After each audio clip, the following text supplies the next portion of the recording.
All right, hello YouTube. We have another week of hot takes. Remember to leave your hot takes in the comments of this video. We'll take some and grab them for the next week or in the Discord in the hot takes channels. Here we go. First one is hot take: Elo hell is real because of player mindsets. It's insane how many games you'll lose because you get rolled first round and people just give up and get toxic.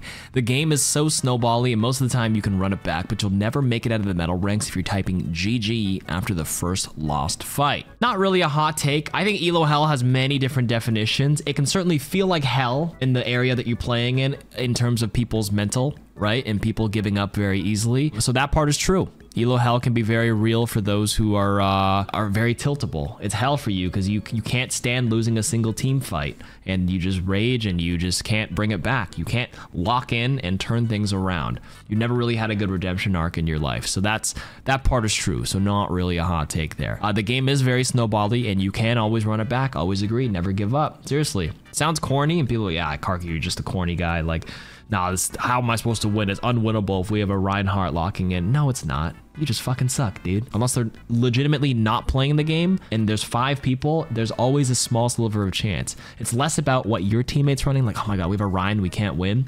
It's the enemy team. They always make mistakes. You're not in the Overwatch League. You're fucking playing in silver, buddy. The enemy team is making so many more exploitable mistakes than I can count. Get stronger mentally. Hot take: Blizzard should prioritize community building as much, if not more, than building the game. Overwatch used to be a very social experience. Today, your average Overwatch player is reluctant to even use voice chat for fear of toxicity, and is generally advised not to. That's to say, the game's overwhelmingly negative reception to the outside world, implementing social features that instill a sense of camaraderie in players would do wonders for the game.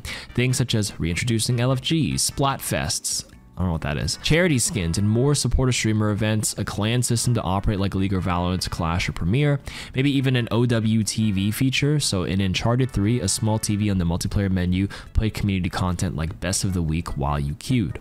I understand Blizzard has their hands full, but you simply cannot convince players to play where everyone seems to be miserable. Agreed. Not really a hot take. The only hot take is it's more important than building the game. It should be another facet of the game that should have its resources to continue building, and I do encourage that. I do think our community managers right now work very hard to make sure the streamers and the content creators are taken care of, I will say. So shout out to the people that are, you know, looking after me and all the stuff and all the fun things that I do. But for the greater community, they need more resources, more fun features and things like that. So I agree. A clan system would be fantastic. LFG wasn't really used too much, but I feel like it could just exist. Even if it isn't popular, I feel like if the system could just simply exist with some minimal maintenance, it could be something to be done. I will say, whenever there's like actual events, Blizzard used to do a really good job with like cosplayers. They used to have like this payload, like escort the payload event. I've been to a couple like Overwatch League stuff back in the day and certain cons, and they show up there and they did a pretty good job when the game was hot and spicy. But yeah, no, I don't think this is a hot take. You should definitely prioritize community building for sure. More systems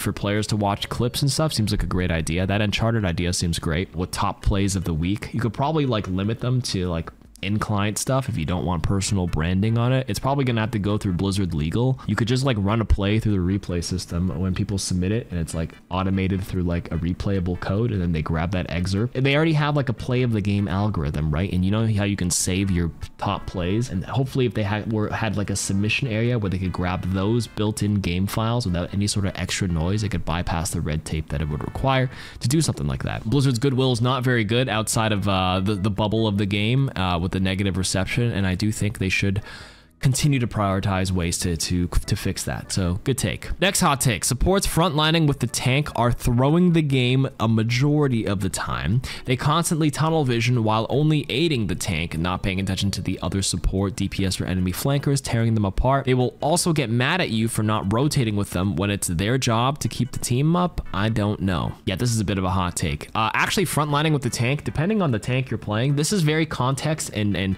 team comp dependent. When you say it's their job to keep the team up, I mean, the majority of the team is the tank. If the tank goes down, I think the tanks are inherently worth the most on the team, the biggest HP pool and everything. If they stay alive, it means the most for your team. So if they're playing in the front line, they're putting themselves at risk, but they also like have the best shot at keeping them alive depending on the hero they play. And a lot of times, heroes like Kiriko are actually stronger in the front line because they can TP backwards. But if I'm playing in the back line and I'm getting jumped, I'm forced to TP to the front at a bad time where I can get punished, versus me starting in the front and then TPing out, which is why a lot lot of KarQs take very aggressive frontline angles where they pressure them and then back up and then heal as needed and whatnot. But I would say not throwing the game majority of the time. I think that's a hot take. It really depends.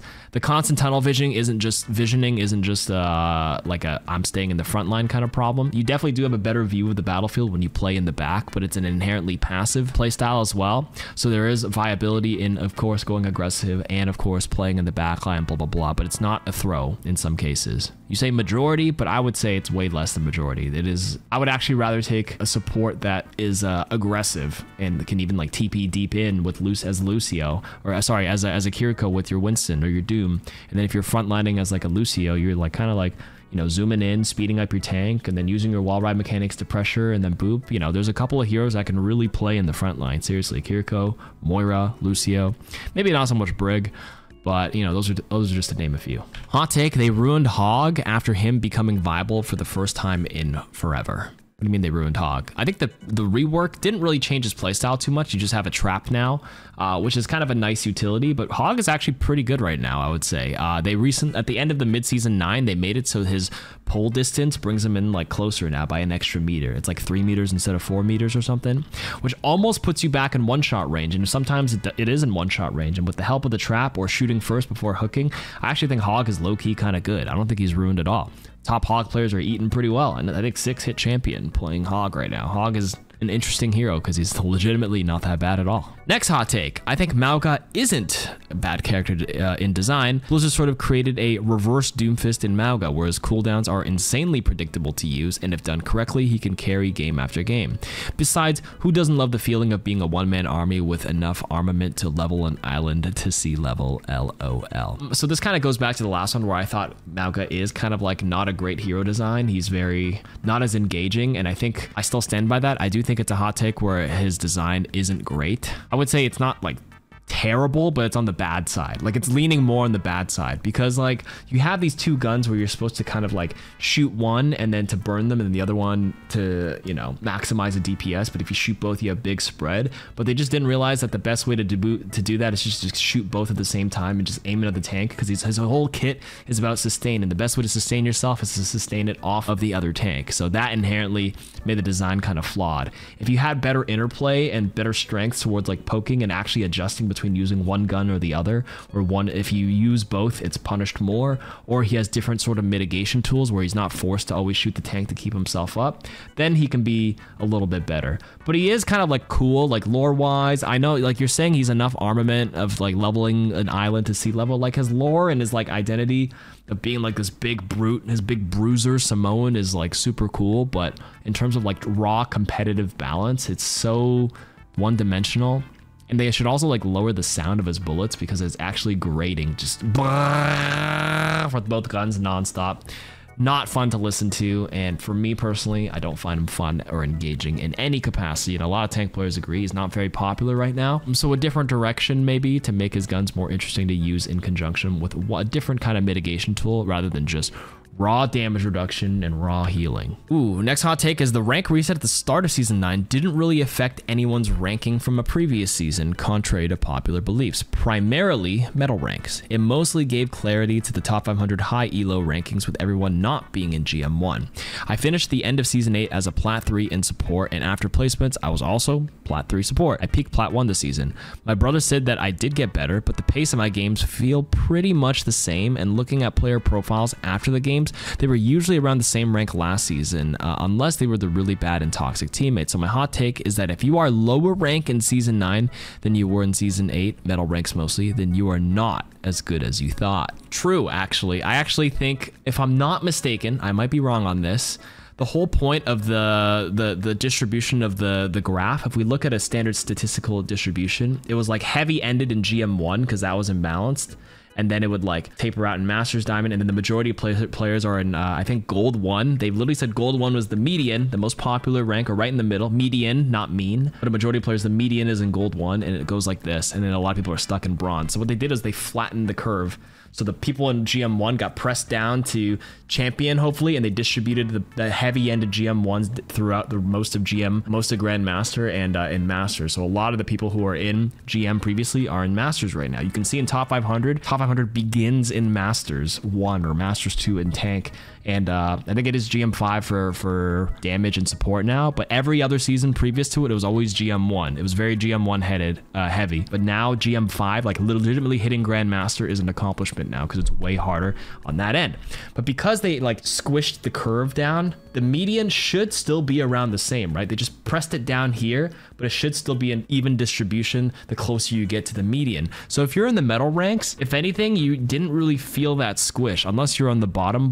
I think it actually like bumped you up because they didn't want so many people hanging in on each end. So the people in bronze 5 got pushed up a little, silver up a little bit. And I guess the take here is that if you are in gold and you are now in silver, it's not the system, it's actually you. You're just not as good as you thought. And I think that's true if my understanding of pushing people closer to the median makes sense. If anything, the bottom-ended people, if you get pushed to the middle, doesn't that just mean if you're on the lower end, you actually got bumped up a bit? Not sure if I'm correct, but that's my perception of it. Next hot take, forcing teams to keep the same roles after someone leaves is dumb. If we have a lever in ranked, the remaining players should be allowed to switch roles to compensate. Obviously, there should be checks and balances to this, but it sucks when your tank leaves and now the game is essentially over. Oh, so you're saying if a tank leaves, you just wish somebody could swap over to tank. I think just by matchmaking limitations, that's not really like that viable or possible because you queuing in, outside in, role wise. I would say if you have a lever, the game is over no matter what. Essentially, if you have a lever 4v5, you are losing 99.9% of the time. There's that very rare chance you can win a 4v5, but it's not happening in the majority of cases. I don't know. I think it's a cool idea in theory to be able to swap roles if someone leaves. Like if I could just fill in tank, I would appreciate that, but I understand the realisticness of it is just not going to happen. Everybody's individual role has a different delta, has a different rating, right? Everyone's roles are not calibrated correctly as well.